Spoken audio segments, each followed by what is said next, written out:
Oh no.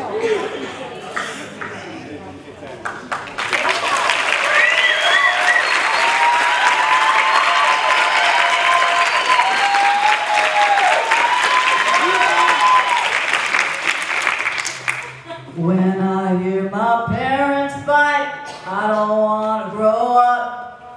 Staying out, drinking all night, I don't want to grow up. I just want to stay in my room. Nothing out there but sad and gloom. I don't want to live in a big old tomb on Main Street. No. When I watch my TV set, I don't want to grow up. Open up my medicine chest, I don't want to grow up. I don't want to shout it out. I don't want my hair to fall out. I don't want to be filled with doubt. I don't want to be a good Boy Scout. I don't want to learn to count. I don't want the biggest amount. I don't want to grow up. When I watch the 5 o'clock news, I don't want to grow up. Comb my hair, shine my shoes, I don't want to grow up. I don't want to live in this old town. I don't want to put no money down. I don't want to get me a big old loan. Work my fingers to the bone. Scrub that floor, push that broom. Fall in love, get married in June. How the hell did it get her so soon? I don't want to grow up.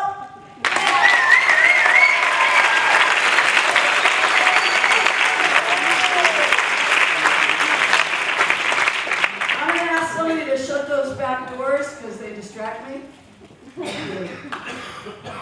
My name is TERESA Gunn. I am a recovering drug addict and alcoholic.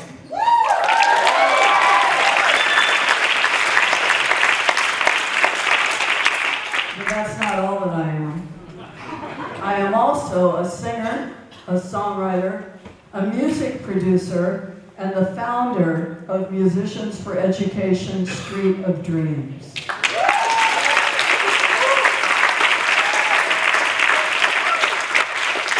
At Street of Dreams, we provide educational and creative support for teen mothers who've been trapped in the juvenile justice system due to the generational effects of drug addiction, alcoholism, and poverty. Our girls come from homelessness, foster care, and incarceration. At Street of Dreams, we are not willing to put another generation of vital young people in prison because we lack the imagination to produce a simple solution. The solution is education, not incarceration. Street of Dreams is part of the solution.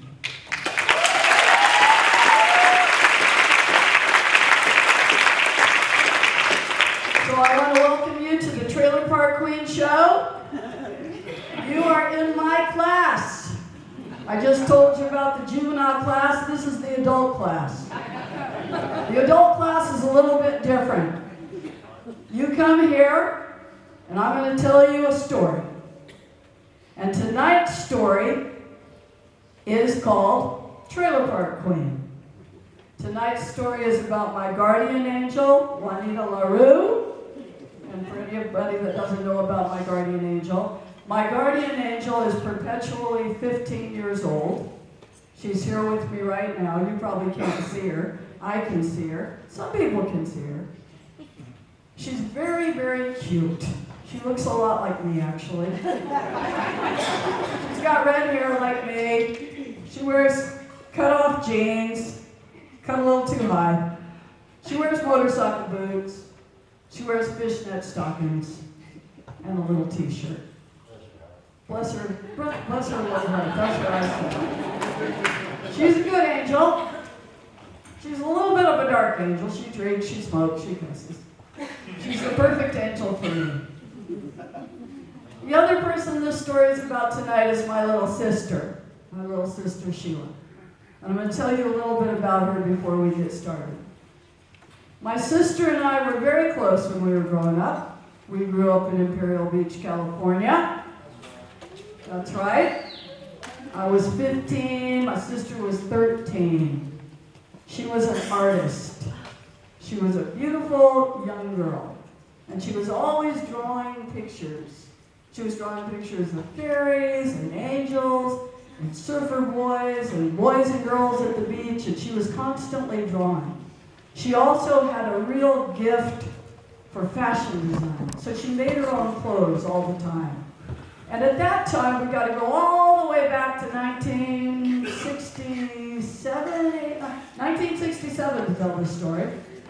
At that time, there was a very popular fashion model named Twiggy. And my sister asked me if I would cut her hair like Twiggy's. And I said, sure. And I started cutting her hair, and it was looking pretty good. But I got a little bit carried away in the back.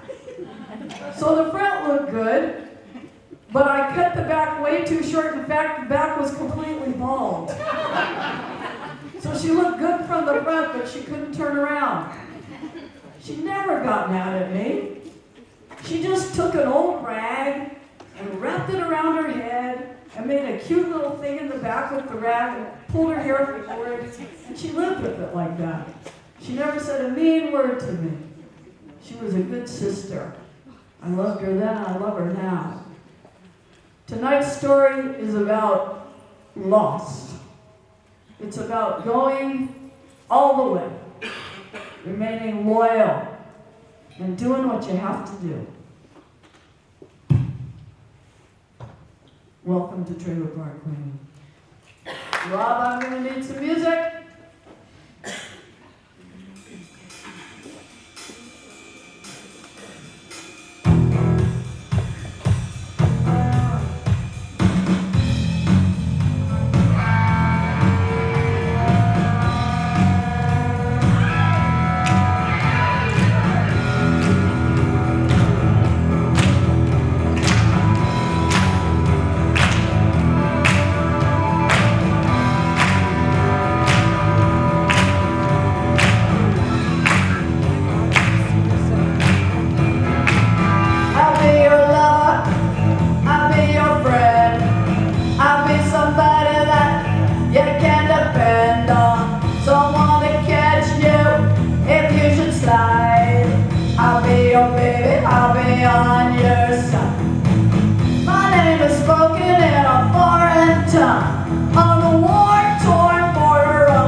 Drink from the river of the rain, says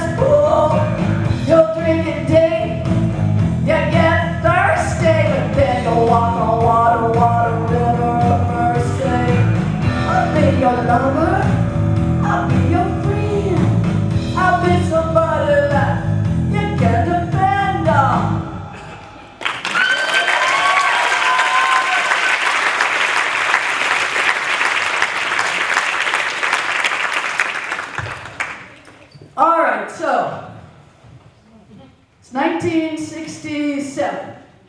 I'm 15. My sister's 13. Our guardian angel, Juanita LaRue, she's 15. So this is what we used to do. My sister used to lie for me quite a bit.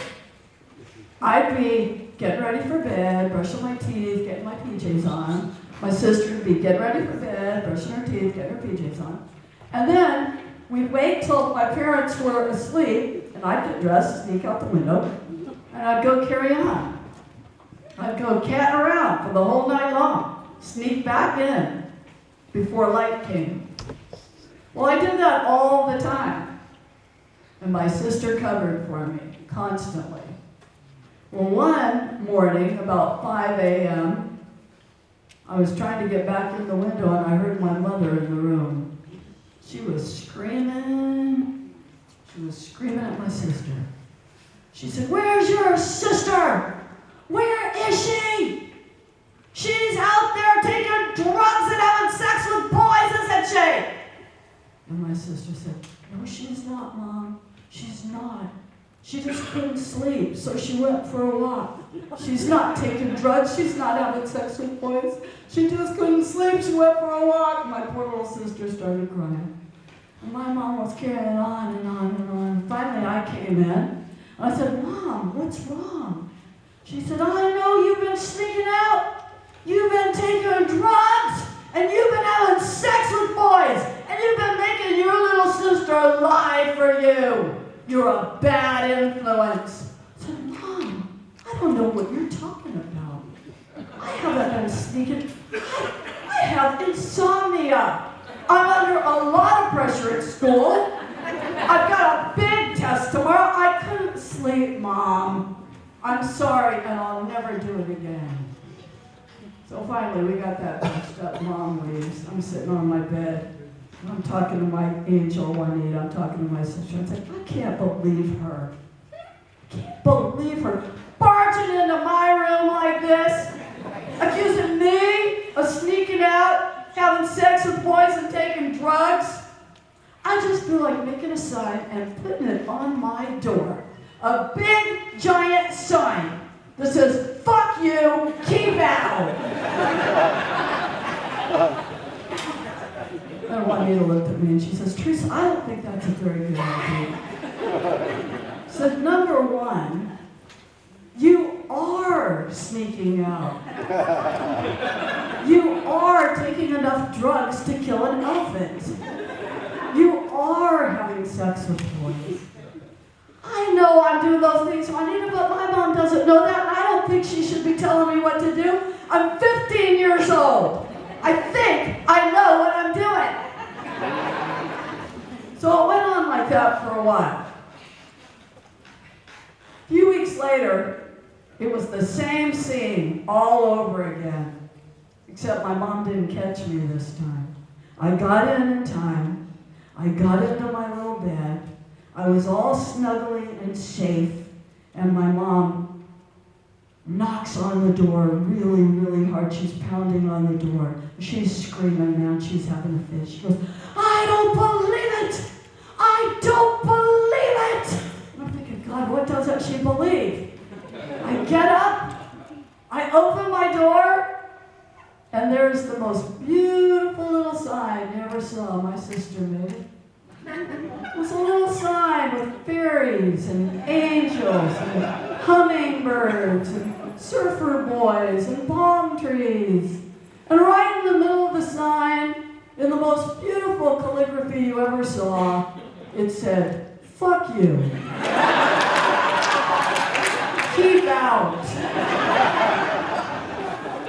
My mom goes, "You are a bad influence. You think you're so smart. You think you're so smart. How do you think you're going to get along out there without any family, without any mom, without any dad? You think you're so smart. Why don't you just try to make it on your own?" Next thing I know, me and Juanita are standing out on Palm Avenue in front of Jalisco's Mexican restaurant with a garbage bag full of clothes. I said, "Well, God, what am I going to do now, Juanita?" Juanita looked at Jalisco's Mexican restaurant, and she said, "You're going to get a job, that's what you're going to do." I said, "I can't get a job. I'm only 15. I don't know how to do anything." Juanita said, "Look at that sign." Sign said, "Help wanted, dishwasher." I said, "I can't wash dishes at Jalisco's Mexican restaurant. I don't speak Spanish." Juanita said, "Teresa, I don't think you have to be bilingual to wash dishes." I said, "I can't get a job as a dishwasher at Jalisco's Mexican food restaurant. I'm only 15. It's illegal." Juanita said, "I don't think you're probably going to be the only illegal person working at Jalisco's Mexican restaurant. Anyway, I have a solution to your problem, Teresa. Lie about it. You are now 18. Now get your ass in there and get a job. We don't have a choice. We can't stay out here." So I walked into the restaurant, had my little bag of clothes. I said, "I'd like to apply for the job of dishwasher." Well, Mrs. Jalisco happened to be a very nice woman. She called her husband over. They sat me down. They asked me about my experience, and I said, "Well, yes, I have done a lot of dishes in my life, and I think I am qualified to be a dishwasher." They said, "Well, we want you to fill out this application." "How old are you?" "Well, I'm 18. Filled out the application. Next thing I know, I'm up to my elbows in suds. I'm washing dishes at Jalisco's Mexican food restaurant. Mrs. Jalisco came back. She made me a little enchilada. She said, "I want you to sit down and eat, Teresa." She said, "I know something's wrong with you. What's going on?" I told her the whole story. I said, "I don't have anywhere to live. I need a job. I don't know what I'm going to do. And I don't know where I'm going to sleep tonight." She talked to her husband. They had a little room in back of the restaurant. They said I could stay in there. They said I could stay there for free until I built up a little bit of money, and then I could start paying them rent. They were nice people. So I washed dishes. They fed me at that place. Juanita kept me good company, and I started working hard. I worked there for about 2 months. And one night I was in my room. I was counting my money. I'd been saving my paychecks. I was drinking some cerveza. Mr. and Mrs. Jalisco didn't care if I drank cerveza. So it worked out pretty good. I hear a little knock on my door. I look at Juanita, because nobody ever visited me. I open the door, and it's my little sister. She's standing there with her clothes in a trash bag. I said, "Come on in, Sheila." I said, "What happened?" She said, "Well, I got suspended from school." And Mom flipped out. I said, "What'd you get suspended from school for?" She said, "I made my own outfit. I called it warrior wear. It was boots, and she still had the little rag around her head. And she made the bodice out of plexiglass, and kind of bunched a white blouse into it, and wore this puffy little skirt that came up real high with her boots. She had her little shirt hanging off her shoulders with her little black bra underneath it. I thought she looked real cute. But the principal of the school didn't think she looked very cute.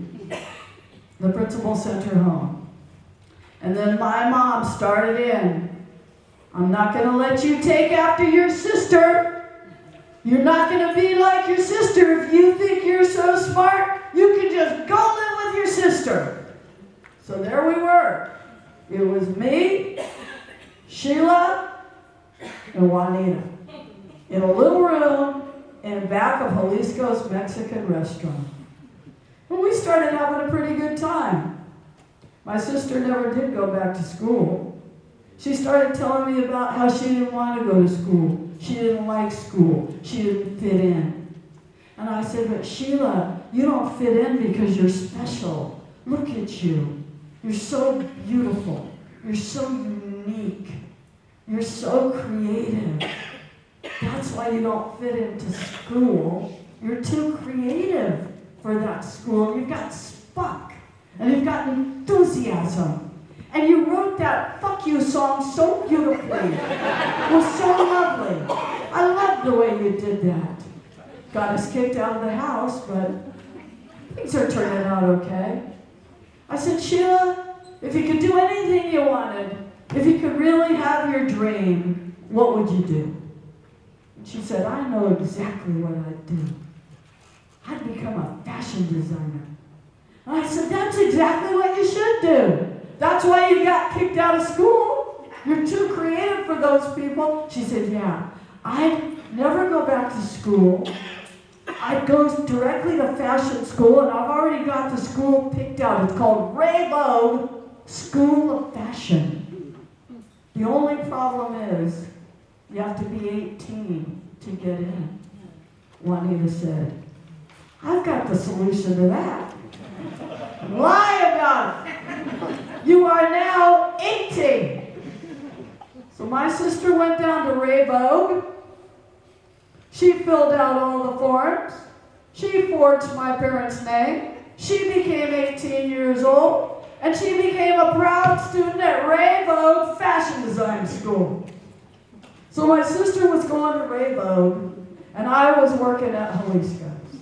Mr. and Mrs. Jalisco were as angelic as ever. One evening, Mrs. Jalisco and Mr. Jalisco sat me down. They said, Teresa, you're a good worker. We like you. We're going to advance you. We're going to move you up. You're going to become the rolled taco maker. She said, come here, honey. I'm going to teach you how to make rolled tacos. So I stood beside her. She had a big old stack of tortillas. She said, I'm going to show you how to do this. You take a tortilla, you put it down, you put a blob of meat on it, you roll it up, you throw it in the lard. Let me show you again. You take the tortilla, you put it down, throw a blob of meat in it, roll it up, put it in the lard.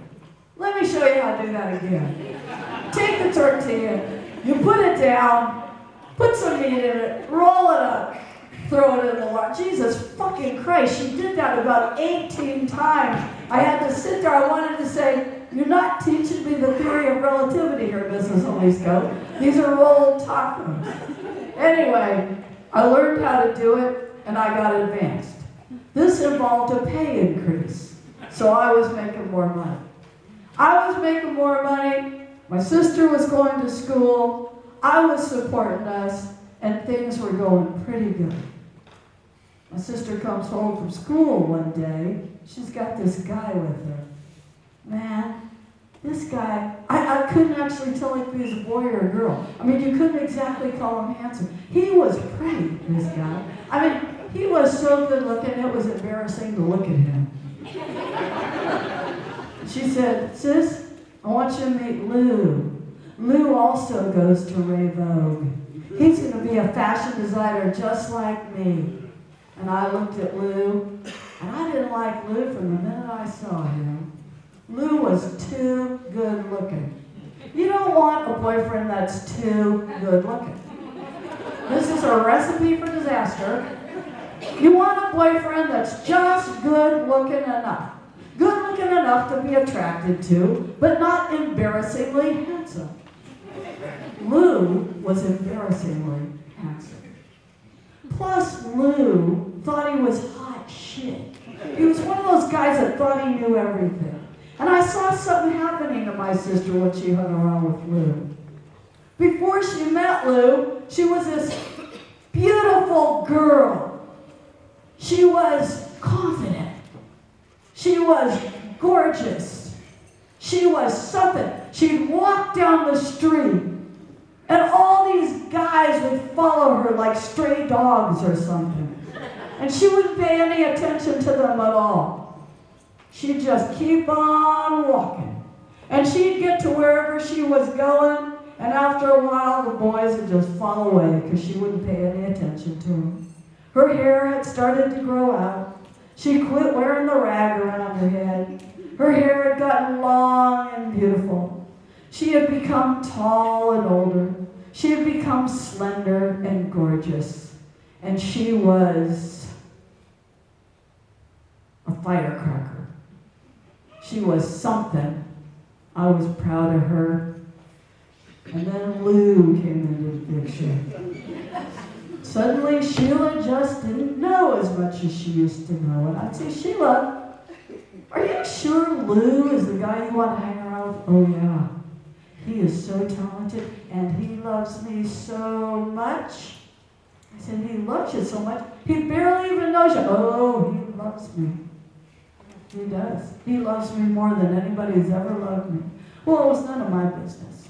If she wanted to hang around with Lou, she could hang around with Lou. So I'm working at Jalisco. She's going to school, hang around with Lou.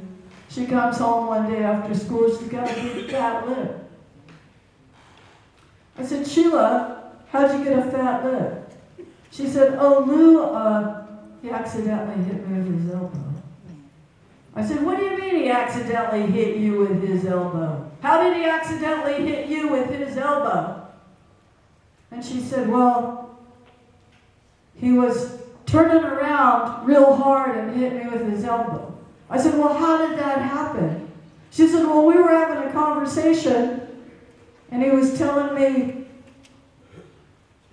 that he loved me a lot, that I was his crucifix and his good luck charm, and I was his medication.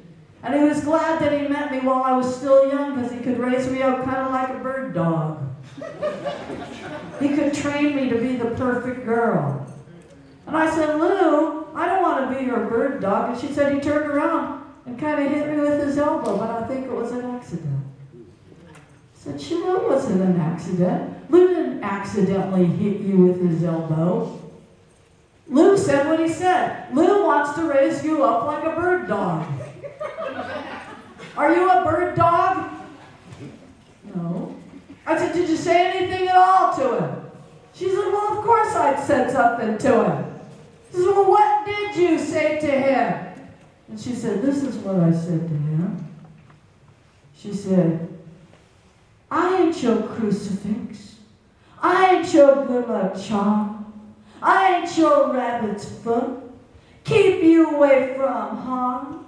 I ain't no gold cathedral. I ain't no private nurse. I ain't your medication. I'll only make it worse. I ain't no lost boy's mission waiting beyond the fog. I want to be your girlfriend. You've already got a dog. The way you look at me, like I'm some wounded savior, like I'm some neutral spot, within an angry crowd, within another place, I'm just another face. You're just the blue teardrop on the pink cheeks of God. And your diamond bracelets jingle, they break me just like glass. My skin begins to tingle. I wait for this to pass.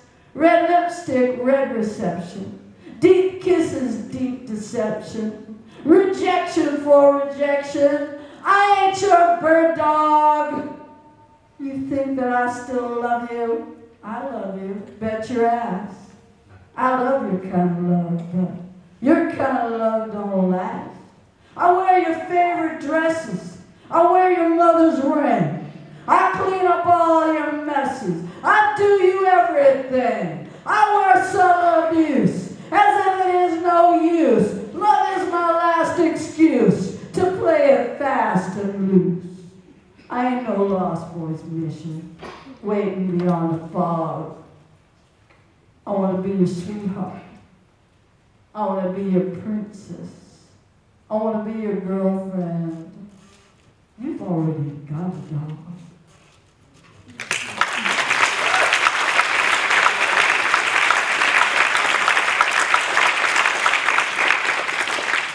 So things went on like that for a while. Me working at Jalisco's, Sheila going to fashion design school, hanging around with Lou. Sure enough, comes home again, big black eye.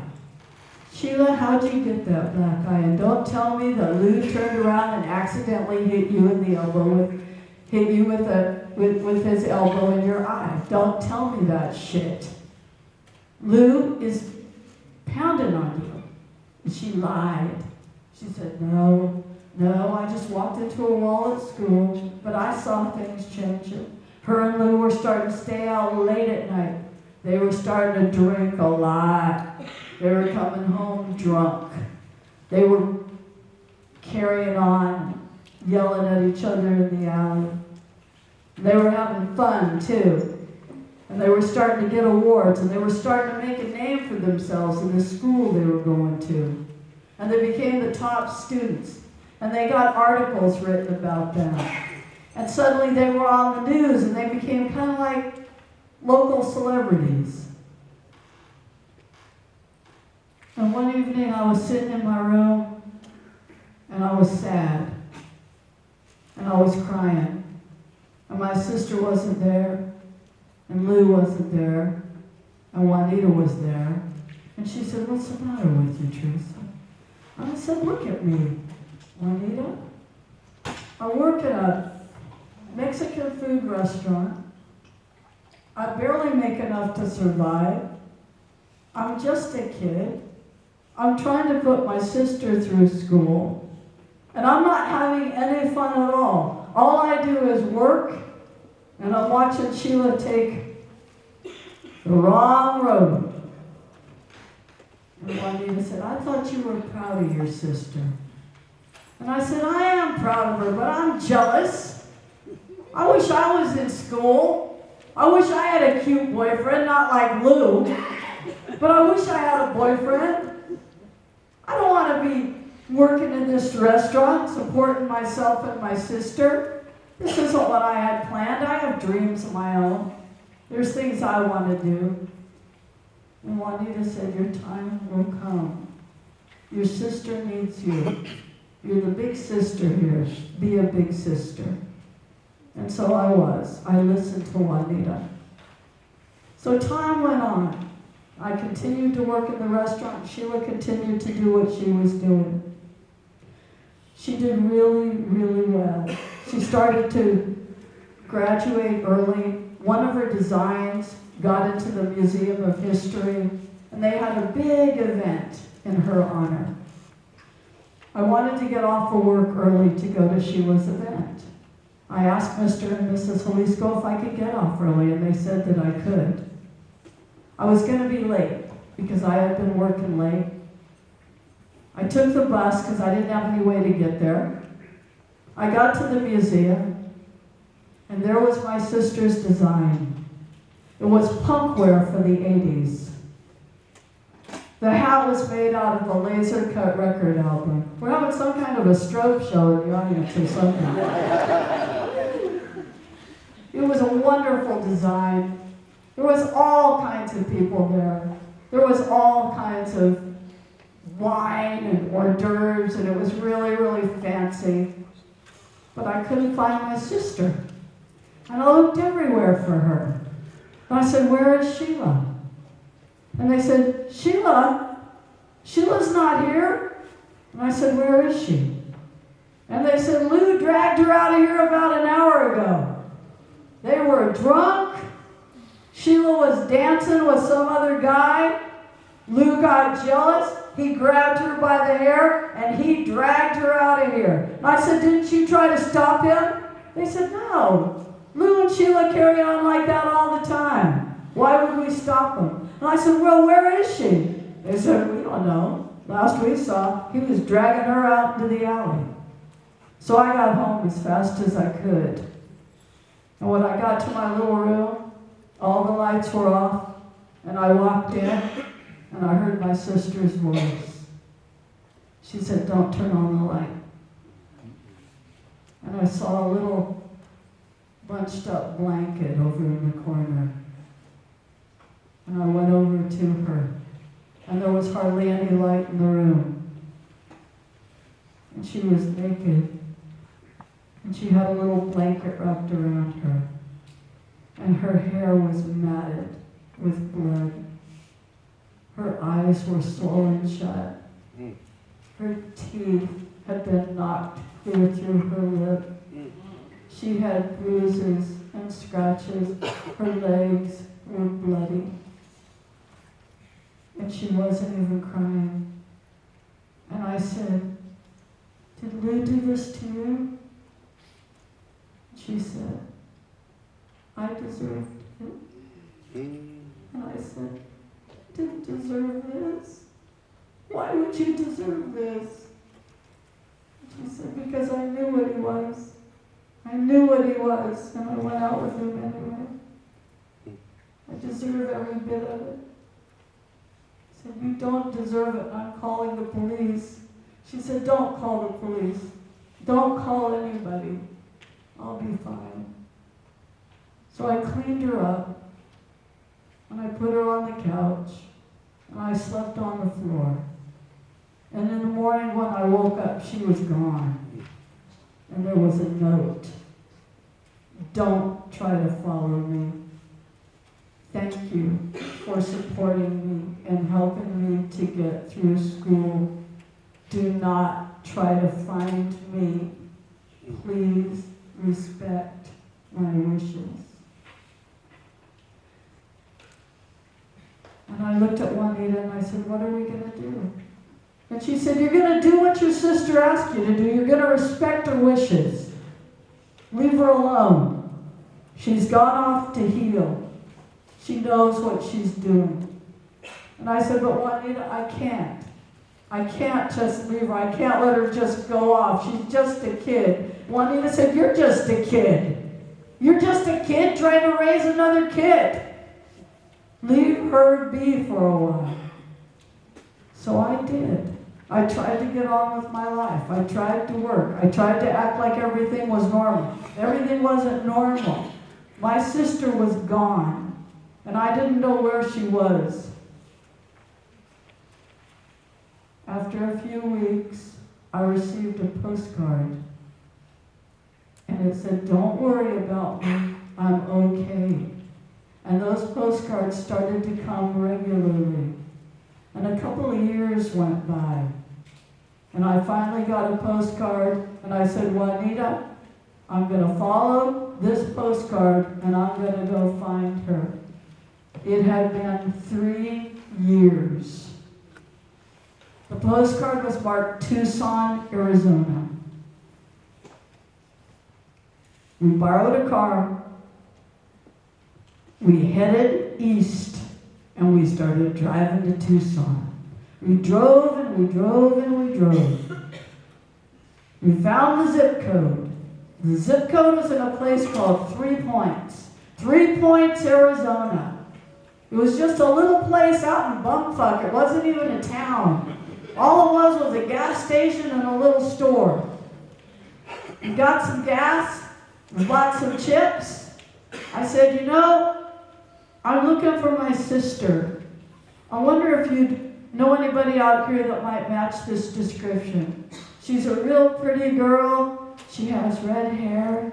The gas station attendant said, "Yeah, I know that girl. That girl lives out yonder, out that way in the desert."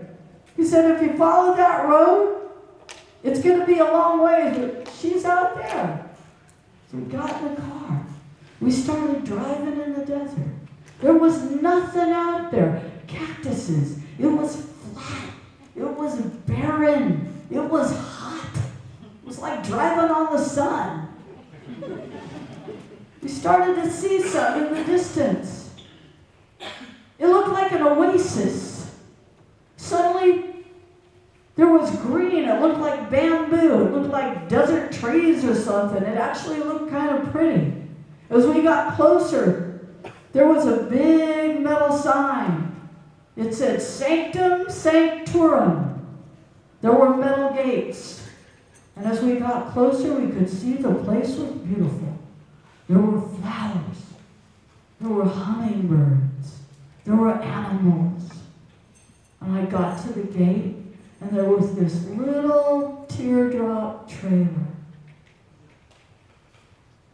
And I walked to the trailer and I said, "Sheila? Sheila?" And the door flew open, and there she was. And she looked good. Her hair was long. She had on a pretty white Mexican dress, a little turquoise scarf around her neck, and she came dancing down the little steps and put her arms around me and hugged me and kissed me and said, "Sis, I knew you'd find me." And I said, "Sheila, you look like royalty in exile. You look like a trailer park queen. You look as beautiful as ever." She said, "Well, thank you." She said, "I look beautiful because I'm happy." I said, "You're happy? The last time I saw you, you weren't happy. You've been beaten and you ran away, and I never thought I'd see you again." She said, "Well, I'm here." She said, "I live out here," and she said, "Look around," and I did. And she had a little circle where she lived, and there were baby pigs. They call them javelinas in the desert. There were baby pigs, and she had a little dog named Chance, and she had some kitties, and there were ducks, and there was a little pond. And she said, "I'm happy out here." She said, "This is where I belong." I said, "You belong out in the middle of the desert?" I said, "You don't belong here. You're talented.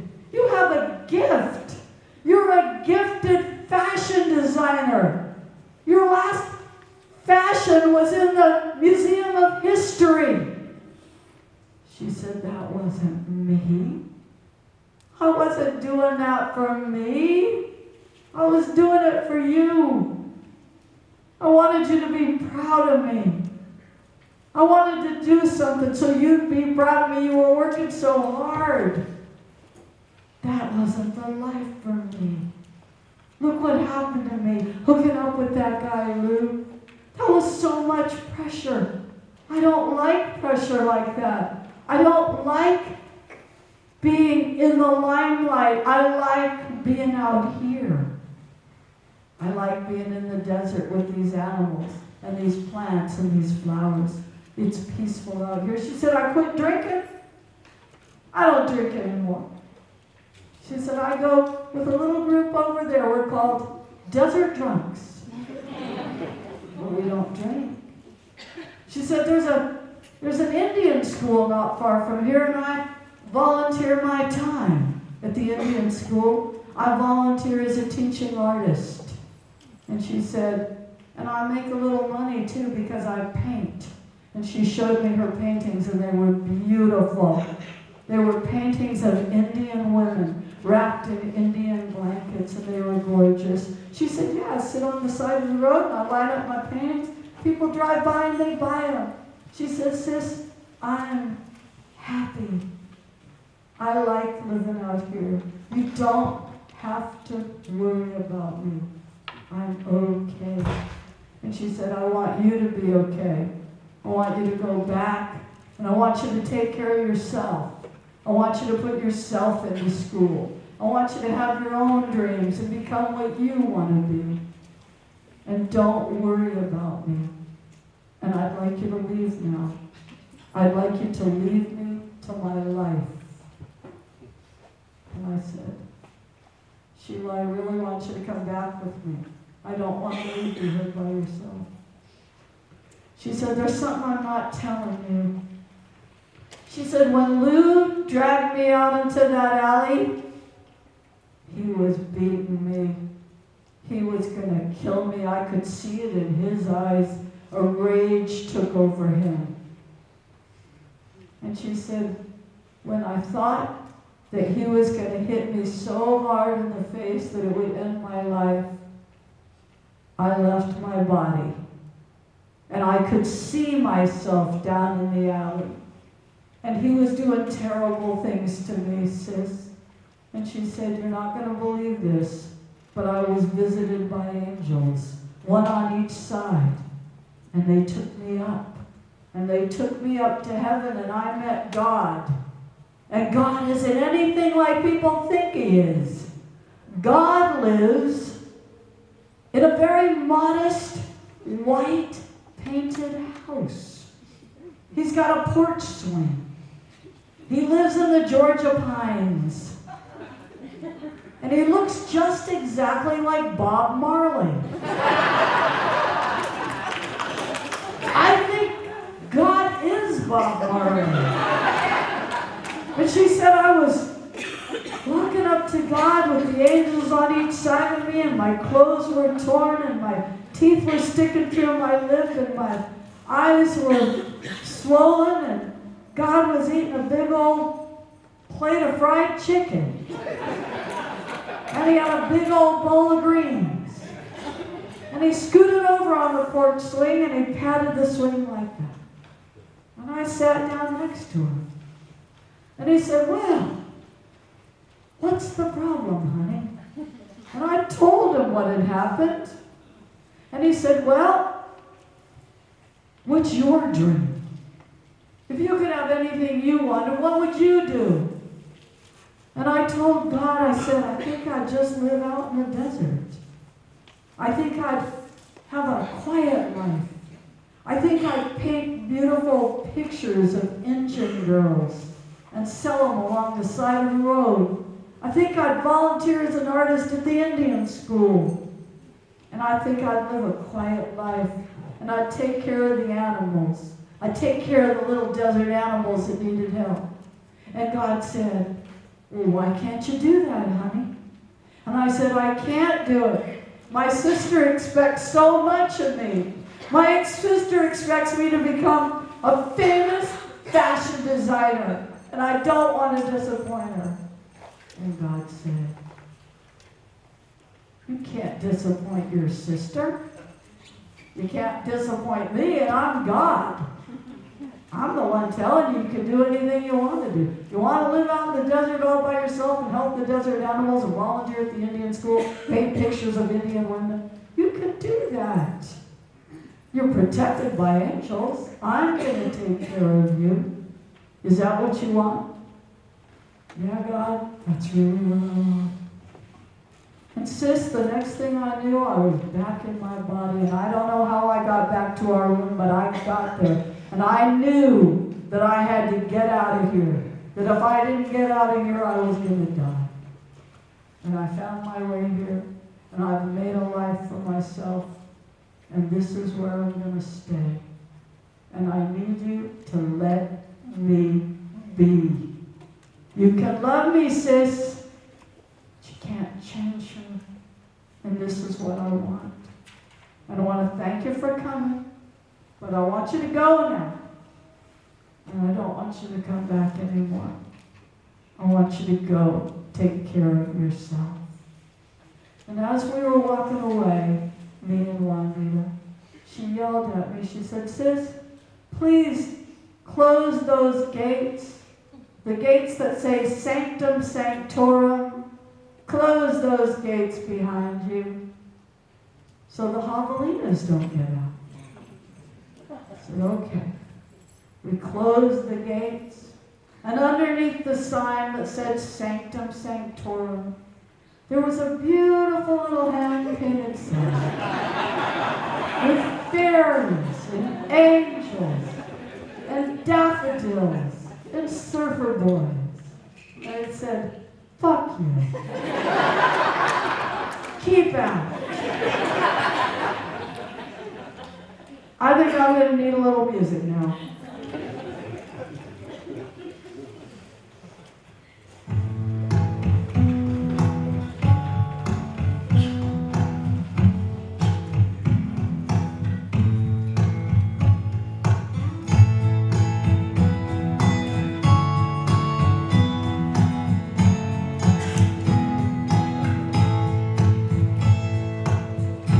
My sister's lost again. She lost her shoe, she lost her wallet. I'll get lost with whatchamacallit. They've been lost for several days. Her boyfriend's name is Lou. He drinks her poison from a Christmas cup. He drinks it all and then he beats her up.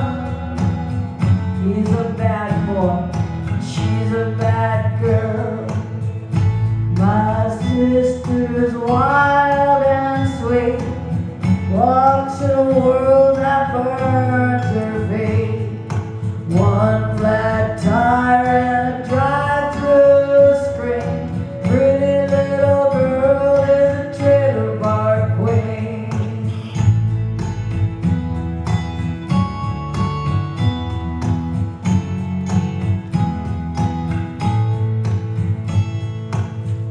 She's done the dirty laundry. She's washed her pretty face, cleaned up after the party. Every little thing's been put back in its place. She rides a broken rodeo. She needs another place to go. One flat tire, a drive-through screen.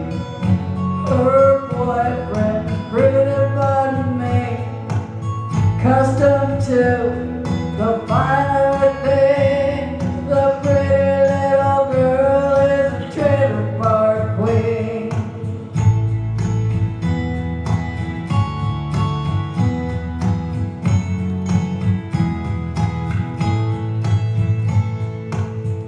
She used to love to rock with the wild thing. Man, she was on fire. She was in love with the nighttime.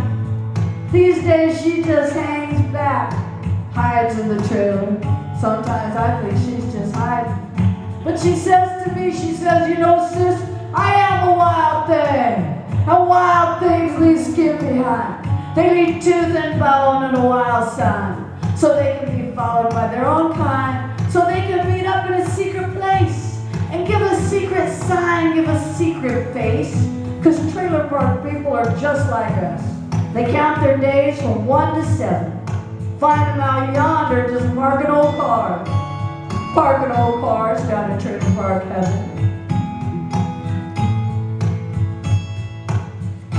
My sister's lost again. She lost her shoes and she lost her wallet. I'll get lost with whatchamacallit. They've been lost for several days. Her boyfriend's name is Lou. He drinks her poison from a Christmas cup. He drinks it all and then he beats her up. He's a bad boy and I never did like that son of a bitch. My sister's wild and sweet, walks in a world that burns her feet. One flat tire and a drive-through screen. Pretty little girl is a trailer park queen.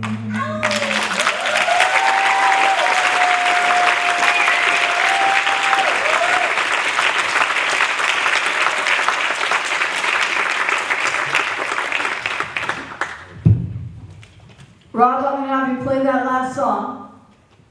Everybody, I want you to thank yourselves. Thank yourselves for doing a good job. Those of us that have had a hard road, let's give ourselves a pat on the back for coming this far.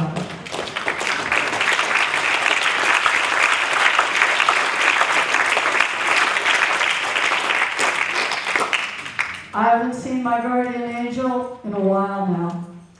I've been off on my own road.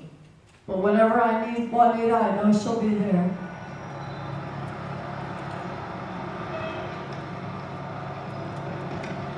I want to welcome my friends from Crash.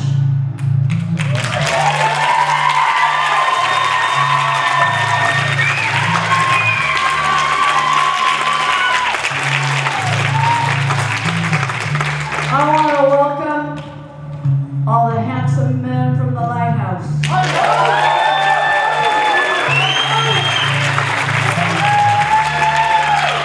Last time I saw Juanita LaRue, she was wrapped around a parking meter in Imperial Beach.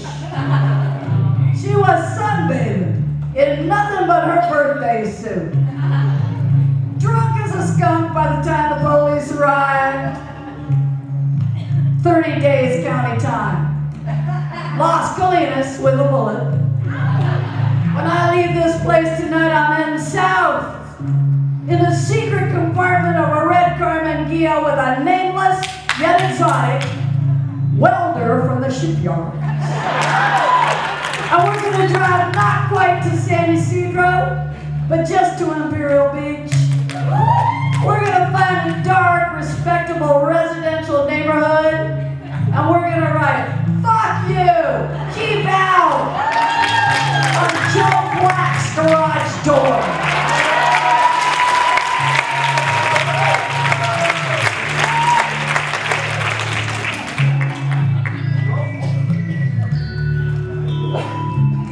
Joe Black doesn't mind if I write "fuck you, keep out" on his garage door. My bags are packed, ready to go. I'm standing here outside your door, and I hate to wake you up to say goodbye. But the dawn is breaking, it's early morning, the taxi's waiting, he's blowing his horn. Already I'm so lonesome I could cry. Kiss me, smile for me, tell me that you'll die for me. Hold me like you'll never let me go. 'Cause I'm leaving on a jet plane. I don't know if I'll be back again. Oh babe, I hate to go. There's so many times I played around, so many times I let you down.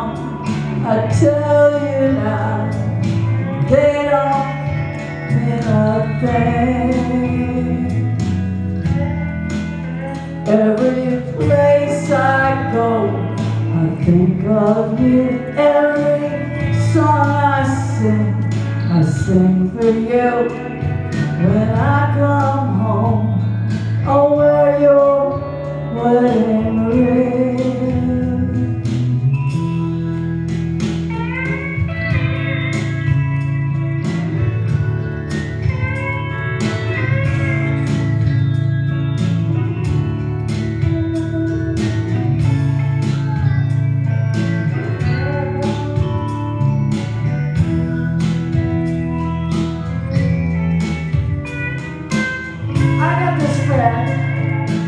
He's this boy that I know. I ought to leave him. I can't let him go. He just lays on the floor. He tells me, "Stay away from me. Just leave me alone." I tell him, "No."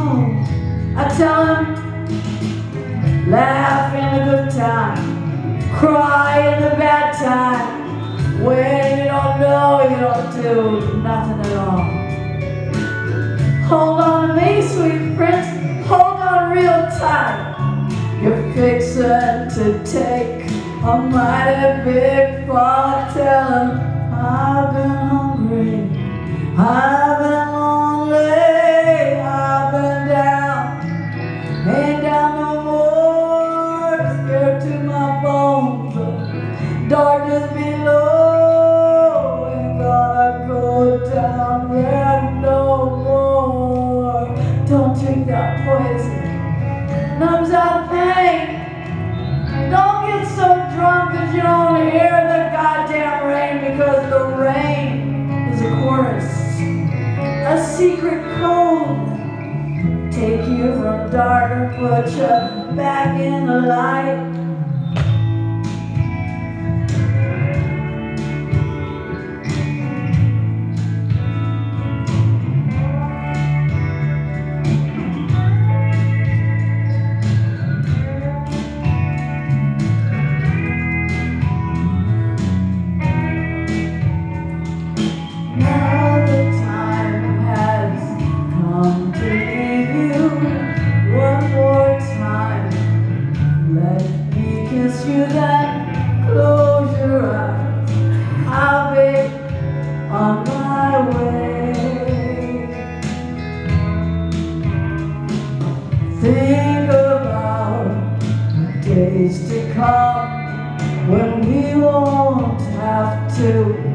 be alone about the time I won't have to say.